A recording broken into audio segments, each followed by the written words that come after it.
वबरकातुहू।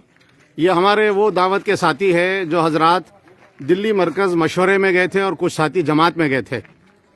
Corona virus के शुबे में इन हजरात को क्वारंटाइन में रखा गया था और मुसलसिल तकरीबन 15 दिन के करीब ये हजरात क्वारंटाइन में रहे। इनके टेस्ट लिए गए, लेकिन ये सब साथी अल्हम्दुलिल्लाह नॉर्मल है। इनकी रिपोर्ट बिल्कुल नेगेटिव आई है। कोरोना वायरस किसी मज़हब का नाम नहीं है और ये बीमारी किसी मज़हब वालों के लिए ख़ास नहीं है। कोरोना वायरस कभी भी किसी को भी हो सकता है। उसकी हिफाजत के लिए हुकूमत जो इक़दामात कर रही वो बहुत अच्छे इक़दामात है, लेकिन बाज़ मीडिया वाले कोरोना वायरस को दिल्ली मरकज़ निज़ामुद्दीन से जोड़कर मुसलमानों की तरफ मंसूब कर रहे, ये बिल्कुल गलत है। कोरोना वायरस बीमारी कभी भी किसी को भी आ सकती है। आज ये सुनकर हमको बहुत अफसोस हुआ कि 4 हमारे गैर मुस्लिम भाइयों को भी हमारे अपने ज़िले के कोरोना वायरस निकला, जो बैरून मुल्क से सफ़र करके आए थे।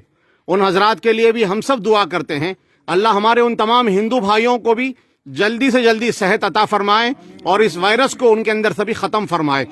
और इस वक्त जो वायरस चल रहा है उस सिलसिले में लॉकडाउन है पूरे मुल्क में, ख़ास तौर से हमारे अपने शहर में भी तमाम भाइयों से गुजारिश है, इस मोहलिक बीमारी से बचने के लिए लॉकडाउन की पूरी पाबंदी करें।